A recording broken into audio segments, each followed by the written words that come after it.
Hello everyone, Maria and Gina. I'm back. She's back. Little technical difficulties last week. I know. Well, I'm sorry we couldn't really post that show because we had technical difficulties, but we're going to try to do that show again because I thought it was very important that we share that information with you. But today, with Reflect and Reset with Maria and Gina, we have a serious topic, and our topic is this show is dedicated to the breast cancer awareness. As many of you know, October is the Breast Cancer Awareness Month, and we have with us two guests. We have a very powerful show. We welcome you to ask any questions. We are here to answer and provide information that hopefully will be very valuable to you. So Gina, talk about our guests. So we have two very special guests. One is on the phone with us, and that is Lea Cassarino. And Lea is the director of the Cancer Service Program of the Hudson Valley. She's going to answer a lot of questions of what's available for people that are diagnosed with cancer prevention. You know, you have to think about that. It's not just if you have it, how to prevent it, right? And also how to monitor yourself, you know, before. And then we have Michelle Santiago, who is our Director of Operations, and Michelle is actually a breast cancer survivor. So we're going to have a lot of great information for everybody. So please, if you have any questions, like Maria said, please ask. Ask now. You can always call. You know our number. You know how to reach us. So please make sure that if you have questions that you deal with them. I mean, one thing I have to say, Gina, that I think we all have been affected by this disease, one way or the other. We've lost friends, we've lost family members, and we have seen friends like Michelle go through an extremely challenging year, but we are blessed that she has beat cancer, and we are extremely excited to have her with us. And thank you, Michelle. It's an honor for us that you are willing to share your story with everyone that is has the opportunity of looking at us and learning from us. But we're going to start with Lea. Yes. So I know we had asked Lea to mute the phone. Hi, so Lea. Are you with us? Hi, yes, I'm here. Lea, thank you so much for joining us. We are very honored that you took the time to talk to us and really let everyone know about your program. And we want to start talking with you about the statistics of breast cancer. So could you share with us? Sure. First of all, thank you very much for inviting me to speak about this very important subject. And happy to be doing it during Breast Cancer Awareness Month when a lot of people are much more in tune with this kind of thing. So I just wanted to talk a little bit about, as you said, the statistics. About 1 in 8 women will develop breast cancer during her lifetime. Wow. Think about that, 1 in 8 women. And among women in New York State, breast cancer is the most common form of cancer diagnosed. And it is also the second leading cause of cancer deaths among women.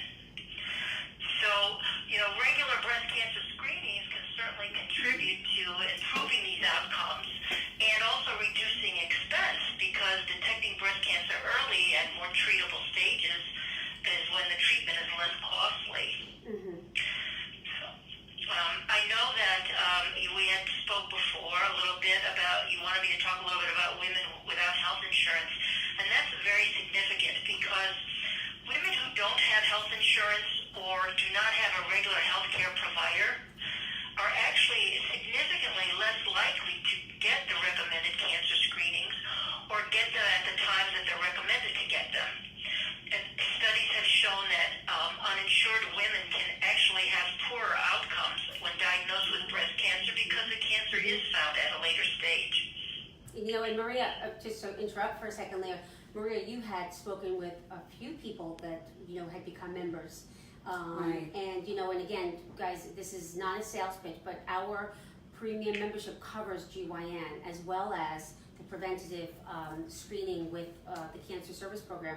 But you spoke with somebody. Tell me about. I know. I remember talking to one of the patients that had just become a member, and she was telling me how when her sister at the age of 52 had breast cancer, and that lady was, I believe she was 55, 56, and she had never had a mammogram done. And I was like, oh my God, you know, I know, Leah, talking to you, you were saying that, I think you were the first one that actually educated me on this, that if somebody in your family, and maybe you can talk about this, if somebody that is close to you, what is, that after you're 40, you should have a mammogram, a screening mammogram, right? Right. Yeah, well, you talk about two things here. One is person is at greater risk. Right. And when a person is at greater risk, that means do they have a first-degree relative that was diagnosed with breast cancer, which means a parent, a child, or a sibling. If they have one of those diagnosed with breast cancer, then they're at greater risk for developing breast cancer and should be getting their regular screenings. Now, for women in their 40s, often it's recommended that they speak with their doctor about deciding how often to get their screenings if they're not at high risk. But as you get older, your risk increases, and so we recommend that women 50 and older get an annual mammogram, or at least once, at the very least once every 2 years. I see. And you know, getting, I'm sorry, Leah, that patient actually was somebody that we recommended to their program. Yeah. And your program was able to do the mammogram for that lady. And thank God it turned out she didn't have cancer, but it was such a comforting, you know, feeling for us knowing that because of us, she was actually going to be able to start screening for, for breast cancer. And actually PAPS as well. I know this is Right. breast cancer, but it's for both. So when you visit your GYN, you're able to have both for, at the cost of the. So Leah, explain how your program works actually. Sure. Be happy to. So there is a program throughout New York State called the Cancer Services Program. And locally, I run what's called the Cancer Services Program of the Hudson Valley, of which Forme Medical does participate. And what we do is we will pay for breast, cervical, and colorectal cancer screenings for people who are uninsured or underinsured. And where do people access these services? Well, for example, many of your patients would go to your site, your health center, and they could get a free breast exam where the doctor examines for lumps in the breast. They can get a free Pap test to look for cervical cancer, and we also cover the cost of what are called FIT kits, which are little take-home kits that test for blood in the stool to look for colorectal cancer. All of those services can be provided free of charge for people who meet our eligibility requirements and go to one of our participating providers. And we have providers throughout the whole Hudson Valley. We actually serve 6 counties, including Westchester, Rockland, Putnam, Dutchess, Ulster, and Sullivan. And our the people who enroll in our program can go to any one of our providers. We've been working with Forme, for example, for about a year and a half, and you have also identified many patients who are eligible, and in fact have over 100 of your patients have already come through the Cancer Services Program in that short time. Leah, what happens if they are diagnosed with cancer? How does the Cancer Service Program help them from that point on? Good question. Well, there's one of 2 ways. There is all of our staff is trained to enroll people in a special program called the Medicaid Cancer Treatment Program. This program is only for people who are uninsured and meet some other criteria. And if they meet the criteria, this program will not only pay for their cancer treatment, and it pays for breast, cervical, colorectal, or prostate cancer treatment, but while you're getting treatment, it will also cover other services such as primary care. If you want to get a checkup, you want to go to a dentist. As long as you go to a provider who accepts this type of Medicaid, it will cover that as long as you're undergoing treatment as well. However, sometimes people are not eligible for the Medicaid Cancer Treatment Program, and so in that way, then we help them to get what's called emergency Medicaid, which will pay for the cancer treatment. It doesn't pay for other services, but will pay for the cancer treatment. So through the Cancer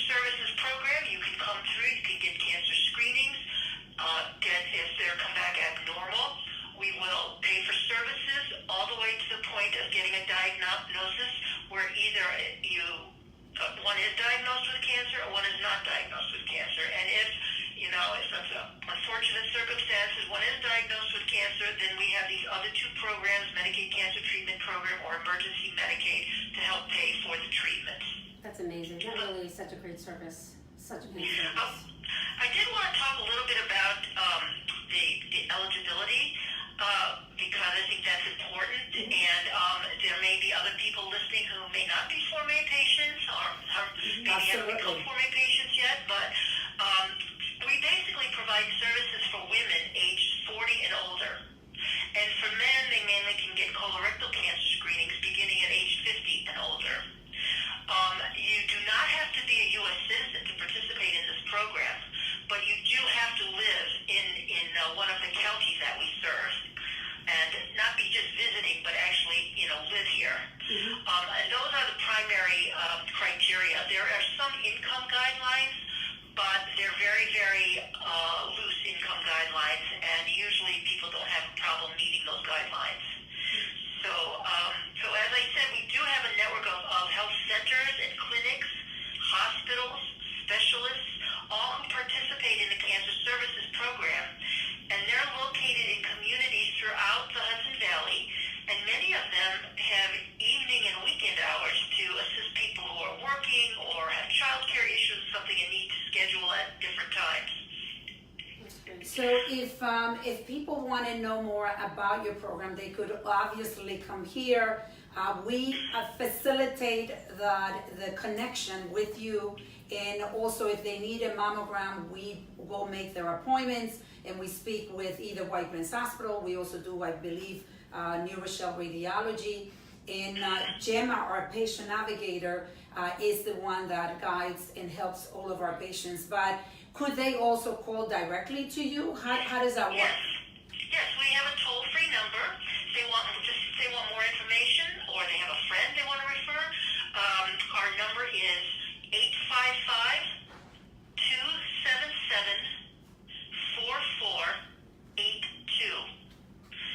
Say it again. 855-277-4482. Great.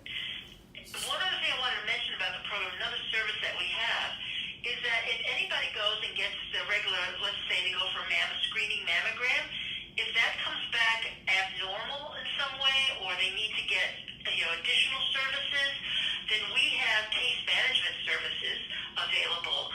There are staff are called care coordinators, and they will work with your patient navigator and help get the patient through the healthcare system to get the services that they need. Because oftentimes we're dealing with people who may not speak English as their first language, may not be as familiar with the American healthcare system, and so we do have those services available as well.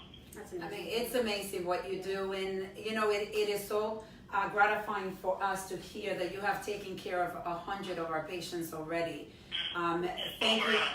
Over 100. Thank you so much. And I know you guys, your mission is to help and make a difference in people's life, which is Form A. That's our mission too. So it is wonderful to work with people like you. And from the beginning, you were amazing when you started to explain the program and help us set everything up. And we want to take this opportunity to really thank you, Lea, for the efforts that you put into us. Well, thank you. It's been great working with you too.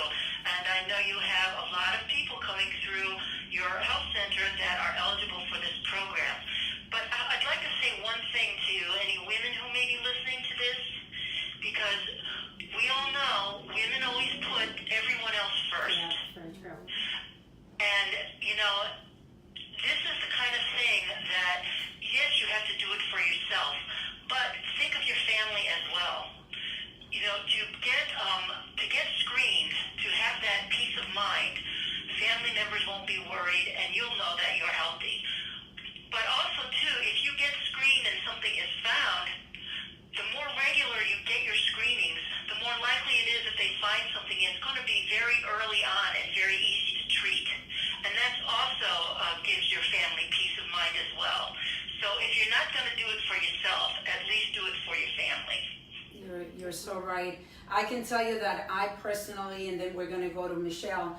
I personally I've been dealing with cyst on my breast for the past 2 years, and it's been an interesting experience because I had to have a biopsy, and it's amazing how I didn't even share this with my family because I didn't want to worry them, and until I found out that it wasn't cancer, and I had the biopsy and I was alone.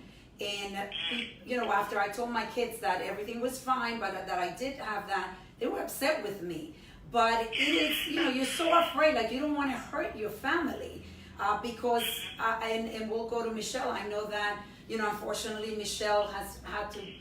She's been dealing with this for the past what is it, Michelle? A little over a year. And a trooper, I have to add. I mean, with what you've gone through, An inspiration. The inspiration isn't the word. I wish there was a better word. This woman is like you're on fire 24/7. Like you wouldn't even realize that you're going through something, and for me, I was to look up to you as like, oh my God. I don't know how I would react if that was me, but you are really, really are an inspiration. And I want to thank you both for the opportunity of being here because I know many don't get to tell their story. I'm just fortunate that you have all of this reflect and reset, and I can be here and do that. My story has a lot of pieces to it. I was diagnosed with bilateral breast cancer a year and a half ago, March of 2017. I had actually been laid off from work, and I decided to take advantage of still having a week left of health insurance and decided to go in for my routine testing.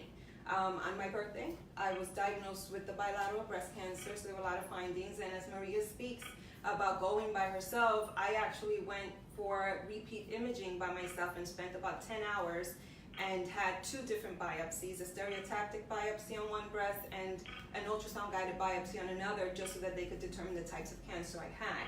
So I had a stage 0 in my right breast, which was non-invasive. It's called ductal in situ carcinoma, which doesn't affect any of the lymph nodes. It's basically localized, the tumor. And then I had in my left breast an invasive cancer, which was stage 2B, which means that at least 1 to 3 of your lymph nodes are affected and there's a risk of it spreading. So I met with an oncologist, and right away they started me on chemotherapy. They decided to do that first because it would have been stages of where I would have had a lumpectomy for one breast and then a mastectomy for another. But I elected immediately to have bilateral mastectomies and just deal with it at one time. That was just my preference. Everyone is completely different.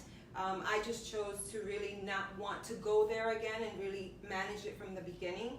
So I underwent 4 sessions of very strong chemotherapy, which is a combination of 2 drugs. That's where your hair starts to fall out and everything starts to affect you. And then I went through 12 sessions of Taxol, which is once a week. So I had a great time at the infusion center. It became my home. And it sort of becomes a part of you with everything. But I went through the process, and mine was more complicated with my family because at the time that I was diagnosed, another family member was diagnosed just 2 weeks before me with stage 4 pancreatic cancer. So my children were being impacted, twice with this. So there was no way that as they were losing a loved one, I could sort of tell them what was going on with me. So I actually went through, port placement surgery and went into Calvary to visit and went through chemotherapy and went to Calvary to visit just to support the family, all along doing this on my own. So after about 4 weeks of our loved ones passing, I was able to speak to my children and really let them know, because at that point I was going to start losing my hair. But then after that, everything just kept going. My support system was incredible. I could tell you that if it wasn't for the people that I had with me, it would have been difficult. But what happened with me is I went into survival mode. I didn't pity myself. I didn't cry. I still haven't cried to this day, which is incredible. It's not that I didn't accept what happened. It's just I was ready for the journey, and I just wanted to get it done. So, went through chemo, went through double mastectomies, went through radiation, Reconstructive. went through 2 reconstructive surgeries, which were completed in August, and just recently, about 3.5 weeks ago, had an elective hysterectomy and BSO, only because I didn't want to risk going back and developing cancer there because of the invasive cancer that I had. So I've been, out, and today's my first day back at work. Yay. We're which so is happy to why have you back. They're so excited for me to be here. But, after having surgery, I did start working from home. But, She was working. Trust me, she was working on her computer. We're getting messages, we're getting emails. This woman doesn't stop. So I'm just doing things in moderation. I mean, this surgery is a lot more complex than the others. I mean, yes, but I drove myself back and forth to chemo. I gave myself the time to sleep. And I just had to accept, that I needed to be patient with myself because I was a workaholic. So I think that this whole process actually showed me how to slow down and appreciate time. So I do that every day. I live every day as if it were my last. I say no to nothing. I'm all for it. So I'm everywhere. And I'm just happy to have the second chance that I know many don't get. It's inspirational. A very inspirational story, and I want to ask you, what kept you going? Because I've seen you go through this process, and I have to tell you that I consider myself a very strong woman, and I was blown away by your strength. So it was a combination of things. First, I think it was the state that I was in from finding out. Because I think in the beginning, you were one of my strongest supporters. I think you saw a numbness, because I know that I felt it when we originally saw the breast surgeon. And it's not something of disbelief. So they told me I had something and I wanted to fix it. So there was no way of me starting to worry about what I had and take time away or not do what needed to be done just to get past it. So I thought about my children. I have two sons, one in college and one who is grown and working. And I thought of them not having me because I've been sort of their support from the beginning. And we're a very small family, so there's not a lot that they have. And I think the people that impacted me the most is what kept pushing me throughout. So that was big. And then just appreciating every moment, knowing people that have fought the battle and not won, have fought the battle and are still fighting, and thinking of when they went through it and how I was instrumental in their life, and just knowing that people and appreciating that people were there for me was big. I have to say, I remember when you lost your hair and how you went and shaved it all off. You decided, okay, I'm not even going to wait for it to fall. I'm going to just do it myself. And she came in without the hair. Without the hair. She showed up without the. And if you go into her Facebook, you get to see pictures of. You looked beautiful. Yeah. And she will do the makeup and so I think that positive attitude, which is something that, I want people to understand. We talk about what's in your mind, it comes out. And we know that in your mind, you had to have positive thoughts, because if not, you would not have been able to portray yourself the way that you did. I mean, we party before your surgery. Yes, we did. She made sure she got her partying in before the surgery. I did everything and anything for that. So with the hair loss process, that is a very intense process. After your first session of chemotherapy, your hair starts to sort of fade out. So you start seeing it in your bed and in the shower. So after I had told my children 1 week actually after my first one, because then I was going to start to lose hair and I didn't want to get them uncomfortable with it to see me. I decided to buzz my hair, and then I didn't take it off completely. I buzzed it enough so that it was like a fade, and then my youngest son was the one who took it the hardest, so it was a little difficult for him to see me that way. So I kind of joked about it, with Uncle Fester and pictures I simulated pictures with light bulbs and everything, just to sort of bring him to a different place and not have him see that, hair was important. It makes it real though. It does. It makes it real. It does. You look at you and you're like, wow, look at what you can see what you're battling. Right. Otherwise, with the hair and with your person that you are, you don't see what you're battling because you go on. So I got to master my eyebrows by painting them in, and the wig, I could tell you the wig was on probably maybe a week, 2 weeks max, and then I used wraps.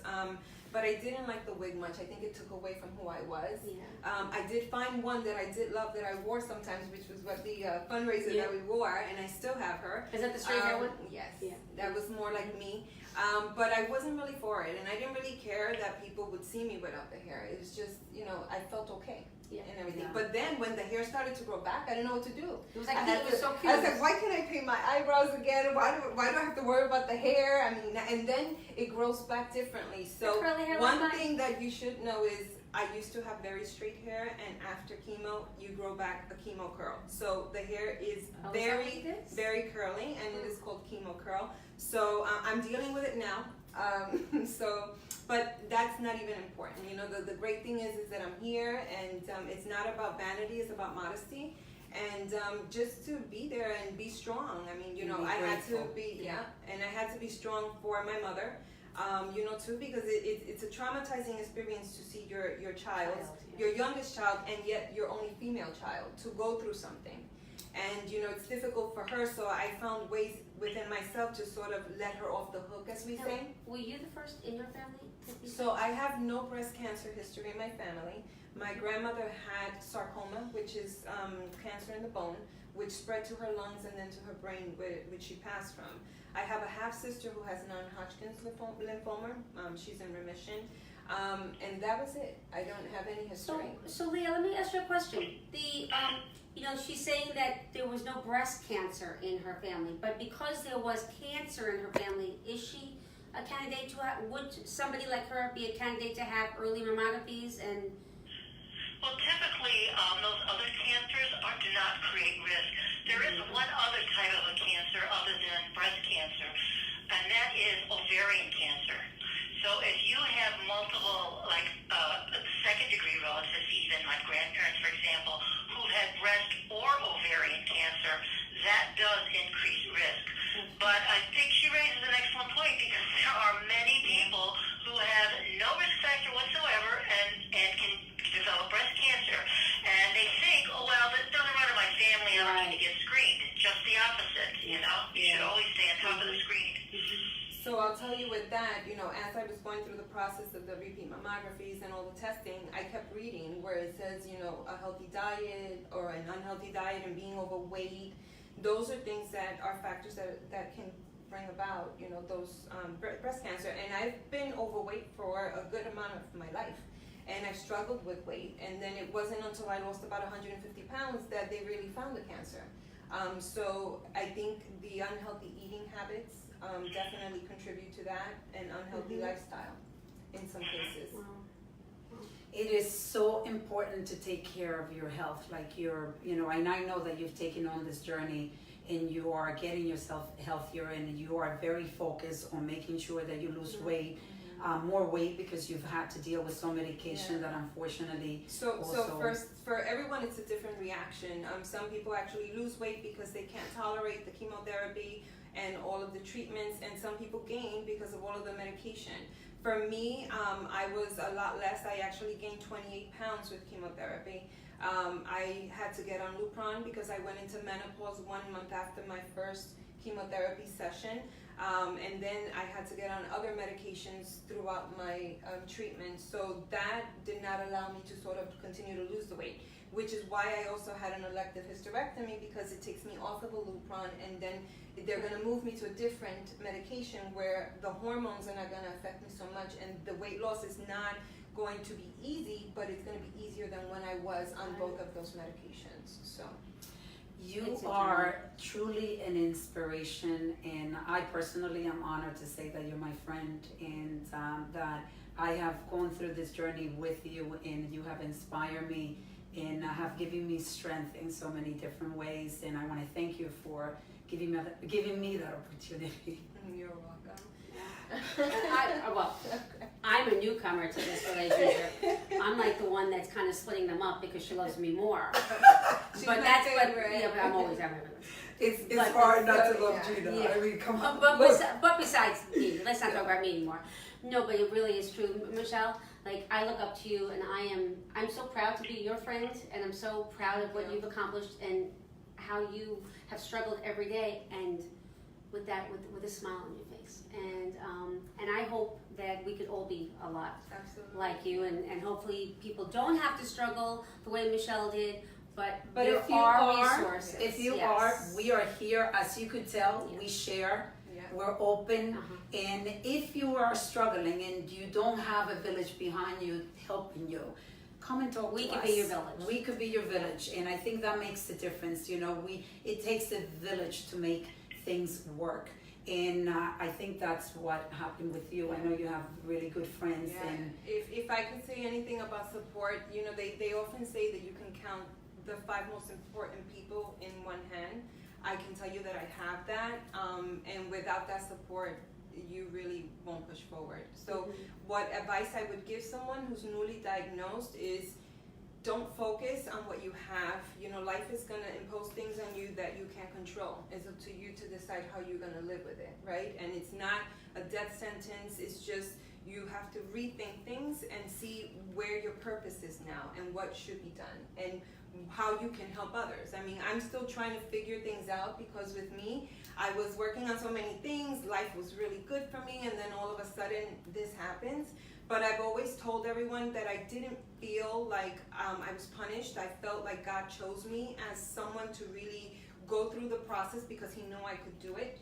And somehow, if it be now or throughout the process, it was either done to teach someone else something, to teach me along the way, or to help in some way. So I've never felt bad or pitied myself. I don't know if that sounds weird. You know, the joke is always when I met with my primary care doctor and she had to tell me what I had, she cried, and I didn't. And then she was like, "But are you okay?" And I said, "Yes, I'm okay." And I felt bad for her. So now when I visit her once a year, when I did my annual, she's like, "Are you okay?" I said, "Yes." How are you? Okay. So I don't know, how are you? So I always joke around that I have a great new pair of girls, right? Yes. Because that was always something too that I focused on. You know, that's a positive thing to have. And that everything went great. I have a great group of doctors, amazing plastic surgeon, and another surgeon that I have, the radiation doctor, the team that came together at White Plains Hospital to provide my care. They were angels. And I can tell you that I see them regularly, and I go in and I'm sort of a ray of sunshine for them, but they are that for me. So if you are going through it, you know, I'm here at Fort May, so if you're newly diagnosed, just come in and ask for me. Even though I'm working, I will take the time, you know, to help you out and advocate for you and do whatever it is you need, or if you have questions, you know. Yeah, and I think that's the main part also. Michelle is there for the experience, but also, you know, we have the resources to help you. And also, be smart, just get yourself checked. If you don't have insurance, we can provide something for you to be able to get yourself checked. Don't wait till the last minute, okay? thank you so much. It was a I great hope this show. was very informative for you, and thank you again. This is the month of breast cancer awareness. Yes. Take the time to examine yourself. Go to a doctor. Take Thank care. you. Lea, Thanks, thank you so much, Lea. Thank you, honey. You're welcome. Take care. Take care. Bye-bye. Bye, everybody. See you next week. Bye-bye.